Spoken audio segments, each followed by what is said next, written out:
Welcome to Happy Homes and Gardens. I'm your host. My name is Daphne Royce. I am the real estate broker, architecture, and interior designer.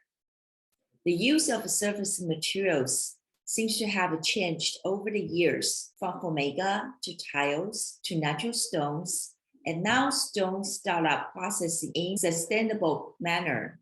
Evolv Surfaces curates innovative services materials at home, retail, and commercial spaces.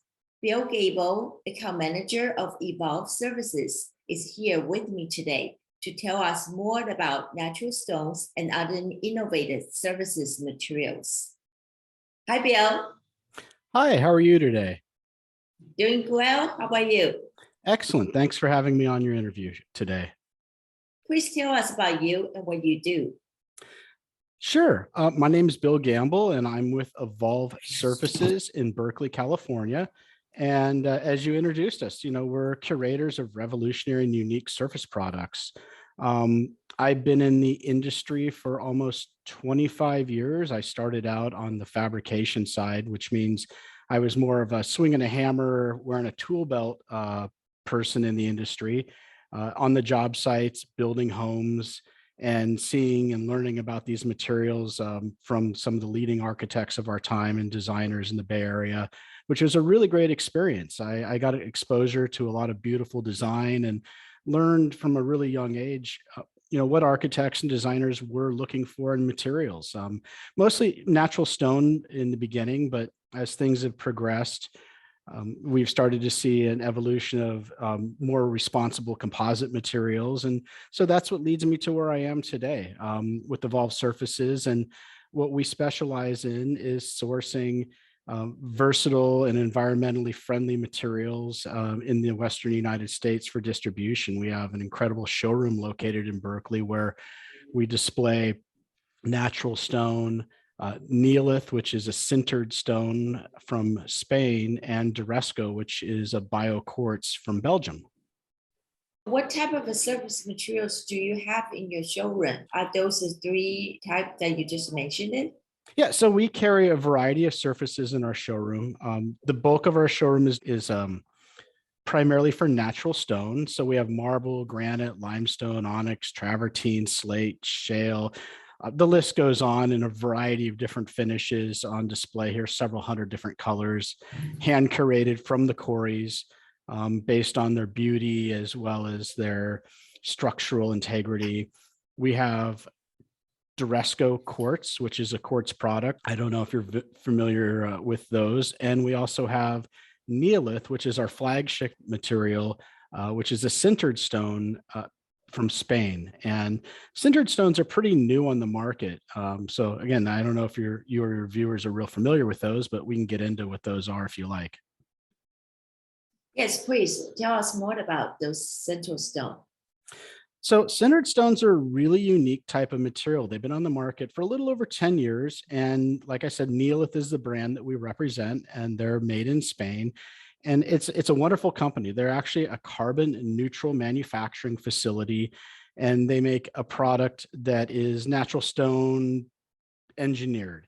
And so what they do is they take raw elements of granite and glass and other minerals, and through a process called sintering, fuse those minerals together. So they take these minerals and they grind them to very fine powders. And they have things like quartz and feldspar, which are granite-like minerals, and silica, which is a glass-like mineral, and some clays for color, and some iron oxides and other oxides for color. And through a process of heat and compression, fuse all of those minerals in a dry state into a new solid surface. The compaction is really intense. It's like 15,000 PSI. And then after it's compacted, it's kilned. And so just as the earth metamorphosizes stone, we're replicating that process in a matter of hours. And so through immense heat and pressure, we're able to take these minerals and merge them into a new structure that's stone-like. And the cool thing about it is there's no chemicals involved in the process. We don't have dyes, we don't have glues, we don't have resins. It literally is all natural materials going into our products. So we have a very clean, healthy, hygienic product that is really difficult to damage. It's one of the most durable surfaces on the market today. And I like to use the word surfaces because we get mixed up in our industry and kind of pigeonhole things into categories. We call it, it's a tile, it's a slab for countertops. And the Neolith is unique in that it is truly a 360-degree surface that you can use on the floors, you can use on the walls, you can use inside and outside. Because of the immense amount of pressure that goes into it, there's very little porosity, almost so that you could say it's almost a zero porosity material. So bacteria and things don't get into it, so you can use it for food preparation. Because it is so dense, it's stain resistant, it's graffiti resistant. So there's a neat video a couple of years ago on a TV show called This Is SF, where we spray painted a wall up with it and cleaned it off. As you can see, I'm really excited about it. It's a really cool material.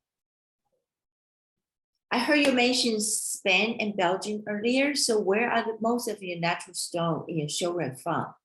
It's interesting. Stone comes from all over the world. We're in California right now, so you know, we have stone from the Sierra Nevadas. Locally, Fresno, California would be the closest place stone comes from. And it's just a simple speckled black and white stone, but all over the United States. Colorado is a pretty common place now that we're starting to see beautiful white marble. Most people think, though, of Italy and Brazil as the two global hubs for stone. When you're out shopping for stone, everybody's like, I'm looking for beautiful Italian marble. Carrara or Calacatta are two names that kind of come to the tip of my tongue. But we also have a lot of Brazilian quartzites, and quartzites are a really neat material, and not to be confused with quartz. Quartzite is actual geological classification like marble or granite, and it's a very dense metamorphic stone that's acid resistant. So like granite, it's going to repel the water spotting, the etching, and issues like that, unlike the marble, which is softer. However, it's a little more beautiful. And so, yeah, I mean, we have all kinds of natural stone from literally all over the world. But I'd say Italy and Brazil are probably the two most common places. And then we have a lot of interesting other materials. We have the Neolith, which is made in Spain, as I said, and the our house line of quartz from Belgium called Duresco. Can you tell us the pros and cons of the natural stone like marble, granite, maybe quartzite, compared with the Neolith and Durisco? Yeah, sure. So, I mean, granite is probably what everybody thinks of when they think of the most indestructible type of material to use. And right, I think we're just going to we'll narrow it towards countertops because that's kind of an even playing field to be able to compare everything on. And so granite is really beautiful in the aspect that it is, nice, solid colors, but it's also kind of plain. And so a lot of people, while they like granite because it really is, it's acid resistant, which means it doesn't etch or water spot. It's really hard, so it's scratch resistant. It's not marble. And everybody these days seems to really want that beautiful white marble kitchen. And one of the problems with white marble is that it is marble. It's a softer mineral. And the things like the calcium and the lime in it can be attacked by things such as your water. And one of the most common things that we see with marble is it's called water spotting or acid etching. And that's when water or like a lemon or tomato actually reacts with the surface of the stone and kind of burnishes it or leaves a dull spot. Also, one of the reasons why with marbles we'll go with a honed or a matte finish as opposed to a polished finish.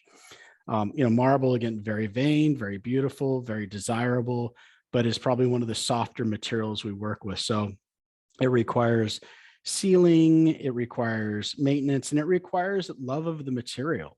Marble, while it's beautiful, it's expensive and it requires maintenance, and it's going to what we call in the industry patina. So as you use it, it's going to show signs of wear, kind of like a butcher block or stainless steel.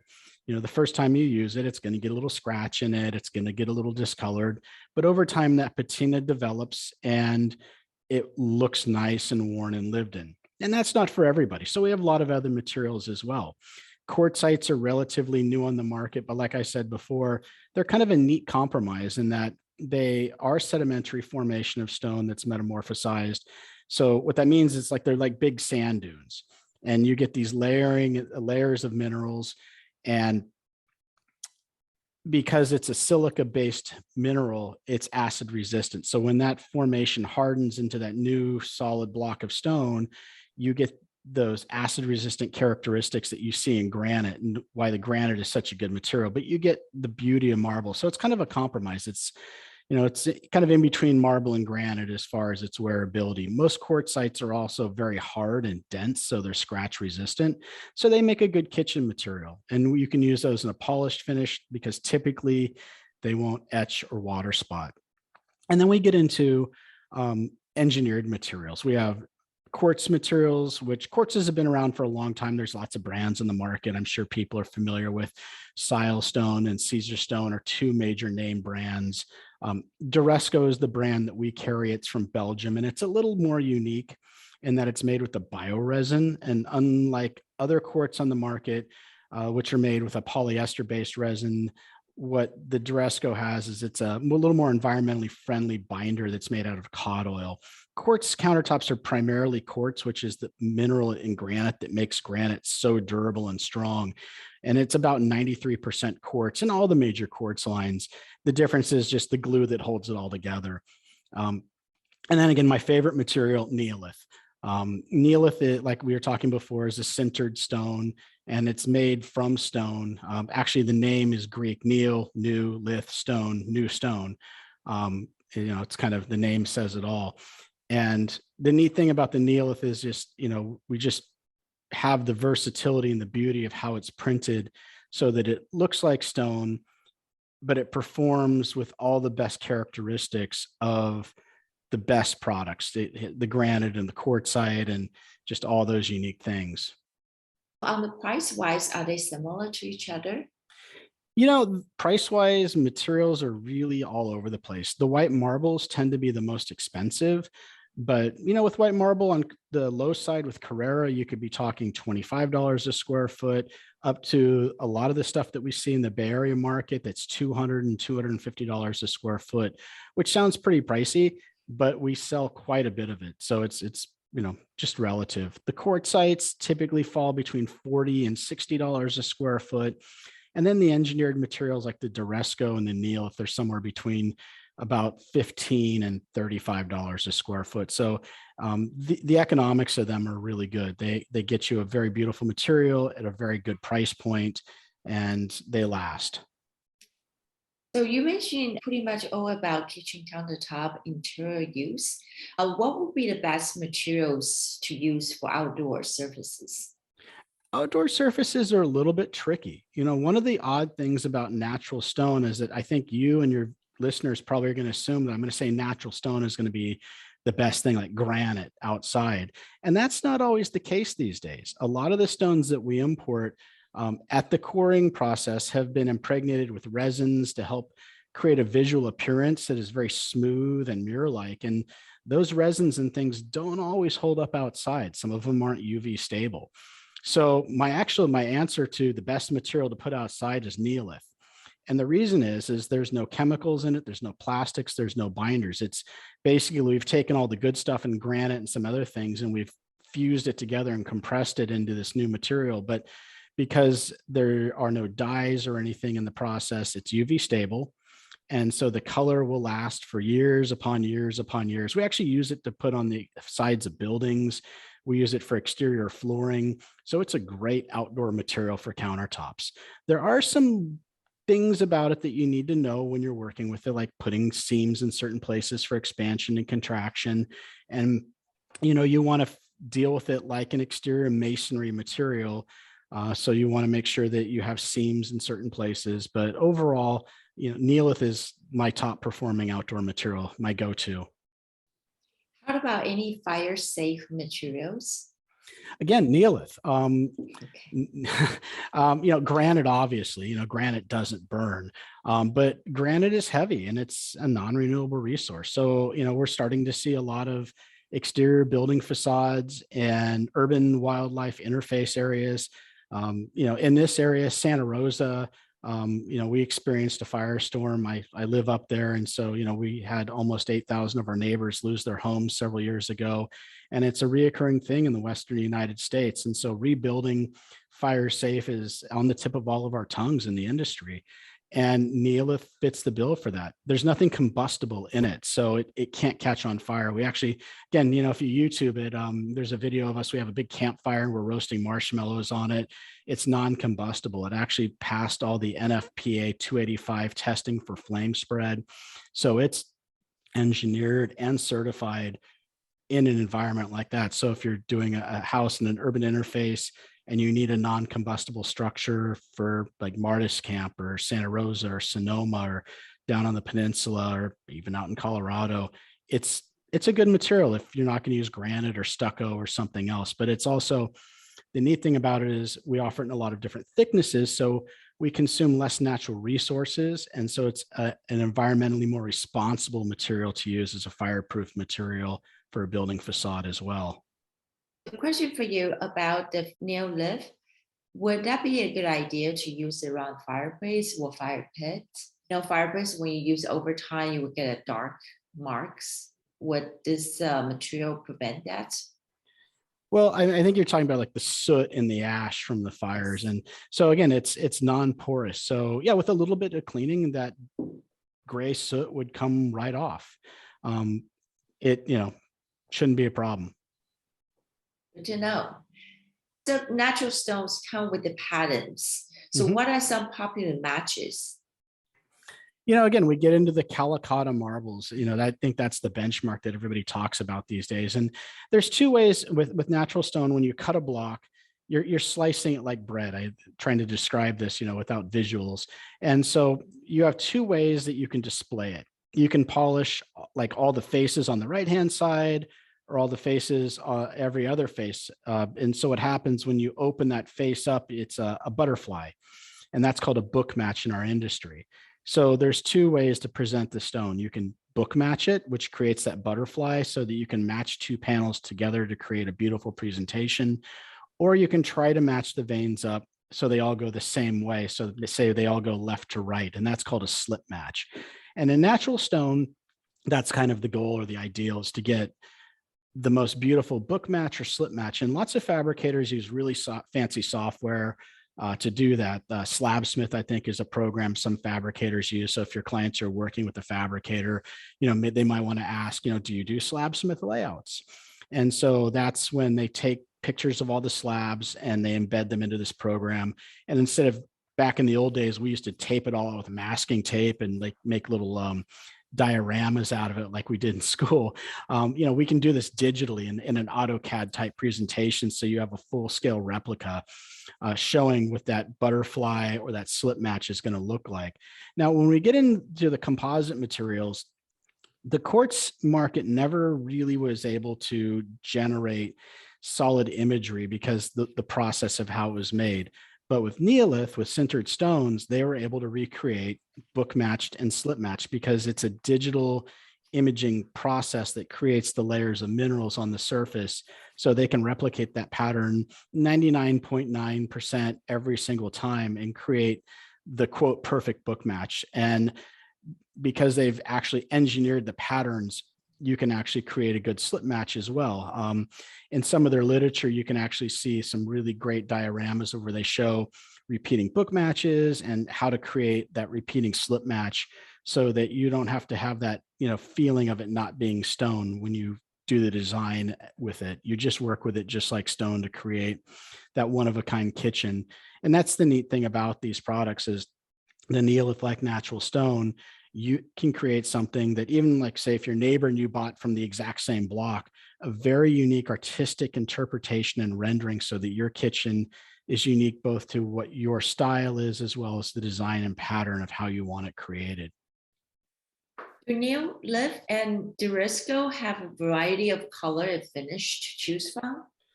So Duresco is a quartz, and it is offered in a polished and what we call a velvet finish. And a velvet finish is like a matte finish with a little bit of texture to it. The Duresco is more of an architectural palette. So think solid colors and concrete earth tone like colors. It's a very simple palette. They have a couple terrazzo looking colors and a couple veined ones, but really the focus of their line, in my opinion, and how I present it to architects is that it's really an architectural palette with solid colors to create a beautiful room. My biggest fear of walking into a project is that somebody calls out my product and goes, "Oh my God, this is the most incredible kitchen because of the countertops." Not, I walked into the kitchen and this is the most incredible kitchen. I can't tell you why. It's just the space overwhelms me because it's beautiful. Now there's some exceptions to that, when you do like the island in the center that looks like a piece of furniture with an opposing piece of stone. And then the intention is to have a showstopper or like a big chandelier or hood or something it's intentional. Um, so with like getting back to the dress code, we have about 40 colors and two finishes. Um, with the Neolith, we have about 60 colors and we're launching 5 or 6 new colors as we speak, which is pretty cool. And we have a variety of finishes. We have the standard finish, which is our silk finish. It's like a matte or smooth finish. We have an ultra soft finish, which is a lightly glazed finish that has a very pearlescence touch to it. It feels just like marble. We have a polished finish, which is a glazed finish. The polished finish, however, doesn't have all the same working characteristics as the traditional Neolith does.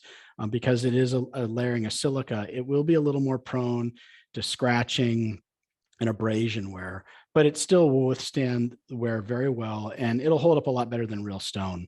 And then we have some specialty finishes too. We have some wood grain colors that actually look like natural wood, and they have a mechanically embedded texture that feels like a worn and abraded wood.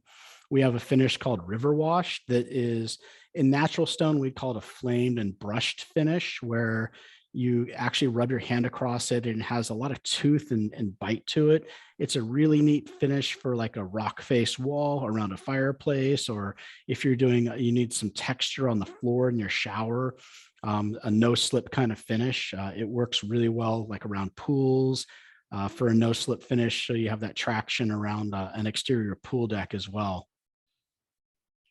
What are the available sheet and tile dimensions for those materials? Yeah, so the Duresco is about a 10 foot by 5 foot sheet, and it's 3/4 of an inch thick, and that's a pretty standard size for a quartz. The natural stone comes in all various sizes. You just have to come down to the showroom and pick your slab out, and it's a rock. It comes out of the ground. We don't have a lot of control. The Neolith is actually really a little complicated in that we offer a bunch of different sizes. The largest format size I start with is the 126 by 63 um, sheet, which is a very large sheet size. But we offer it in a variety of thicknesses. We offer it in an 1/8 of an inch thick, 1/4 of an inch thick, 1/2 inch thick, and 3/4 inch thick. And the reason we offer it in these different thicknesses is because you don't need as much materials to make this product. And so the goal is to use less resources so that our environmental impact is less. Typically, we use the 12 millimeter or the 1/2 inch for countertops. So again, we're using 1/4 of an inch less thickness of material every time we produce a sheet for a countertop. And that gives us our minimum impact resistance that we need for a countertop surface. Floors and walls, typically we use the 1/4 inch thickness. That's the 6 millimeter. And again, that's literally half the thickness of your average tile. So we're using less natural resources in making the product, less natural resources in shipping around the world. It's reducing I think the buzzword these days is our embodied carbon. Which is something that's a little new to me that I'm kind of boning up on. But it's really neat if you think about it, right? Everybody thinks about what are the impacts of these materials that we, in their lifespan of using them. How often do they need to be sealed? What do they need? How do you care for them? What are the impacts of those as far as the chemicals you're using around you and your house? But not how did it get to my house? And so, because we can make these materials thinner with less natural resources, the amount of energy it takes and the carbon footprint it takes to get these from the ground to your countertop is significantly less. And it's a recyclable resource as well. The Neolith, for example, is cradle to cradle recyclable, and the recycled content is really high. I think the average recycled content is in the high 40s. Our newest colors have up to 90% recycled content in them. So very green, very environmentally responsible product, but very beautiful as well. How should we care for natural stones? How about Neolith and Duresco? Let's start with natural stone because it's kind of the most complex. Typically, in natural stone, you're going to use an impregnating sealer on, which is basically a silicone that's been embodied in some kind of solvent, whether it be some sort of tetraethylethylene toxic chemical type product, or some of the newer products on the market, which are water-based sealers. You're going to take this, and it's like a sunscreen, basically. It goes on and it's a protective measure. It's not an impenetrable barrier, though. And so you're still going to have the potential or the risk of the stone being damaged. And in the case of marble, the sealers don't stop the water spotting or etching. And what they do is they slow down the water and the oils from impregnating into them and make them so that they're easier to clean off, but they're not impenetrable barriers. There are some barrier devices for natural stone, for marble. There's an anti-etch product out on the market. There's a couple of companies that make them. I won't get into name brands today, but they're expensive and they do require maintenance. And I think that's the big thing around natural stone is that there's a lot of maintenance involved in it. It requires, special cleaners. It requires special sealers. Um, the quartz is a wash and wear kind of material, be it Duresco or any of the other brands. You shouldn't put sealer on it actually, because sealers in most cases with most brands will void the warranty and will actually destroy the plastics in the product. So, wipe with a sponge, dry with a towel. Still, specialty cleaner is somewhat suggested with those. And then with sintered stones like neolith, it's a wash and wear. It's a non-porous type material. So there's no way to penetrate it. So you don't need to put a sealer on it, which means you don't have the life cycle of toxic chemicals in your home by constantly needing to apply sealers. You can literally just wipe it with a sponge, dry it with a towel. If you need a little heavier cleaner, you can use a little heavier cleaner, but typically under normal circumstances, it's like a pair of blue jeans, just wash and wear. Yeah, you mentioned about sealer for the natural stone. How often people have to do that? That's an evolving subject. We used to say once a year, every 2 years. Some of the new manufacturers of sealers on the market are claiming a 10-year lifespan with their products. We haven't had them out for 10 years, so I can't tell you if that's legitimate or not. I have granite in my kitchen from years and years ago, and I haven't resealed it, and it seems to be fine. So most people typically will seal their kitchen when they get it, and kind of never worry about it again. And the sealers will tell you when they're ready. It's kind of like when your car, you wax your car, and when it's freshly waxed, the water beads up really cleanly on it. Sealers will do the exact same thing. And when they start to wear out, the water and it will kind of embed into the stone, and you'll get dark spots that'll dry out. So the stone will actually tell you subconsciously when it needs to be resealed.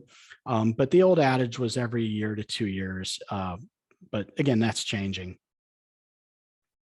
I went through your website and I found a photo of a chase center that looks like a steel panel. What was the material they used for the exterior of the chase center? So the Chase Center was a great project we completed about 2 years ago, and that was actually the Neolith Iron series. And it was a custom color that we did for them in the 1/4 inch thickness. If you can imagine, when you walk up to the Chase Center going to a Warriors game and you see that beautiful stadium and you look at that and it looks like there's these huge iron panels on the outside of it. And you just think like, oh my goodness, that must weigh a ton. And it actually doesn't. We were able to save significant amount of weight on the structure, which helped with the engineering of the overall building by using this 1/4 inch thick neolith that only weighs 3 pounds a square foot. And as an added benefit, we actually did a photocatalytic titanium dioxide coating, which is self-cleaning, which aids in the maintenance of the building because, again, you don't have to use a lot of chemicals and pressure washers in a commercial exterior environment with all the soot from the diesel trucks going by. Literally, the rain washes off the dirt because the photocatalytic reaction, every time the sun hits it, it kind of vaporizes all the diesel particulate and dust in the air. So it self-cleans.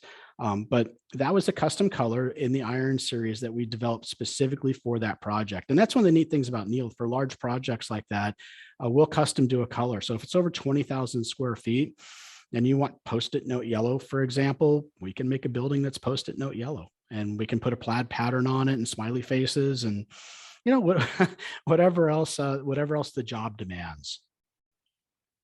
With that being said, I can come to you for any design I want to do. You'll be able to make it for me. Within reason, yeah. And there's a 20,000 square foot minimum, but yeah, we could definitely come up with something creative and fun for your next high-rise project. Wonderful. Thank you, Bill, so much for all the informative information for our listeners. Yeah, I really appreciate joining you today. Thank you.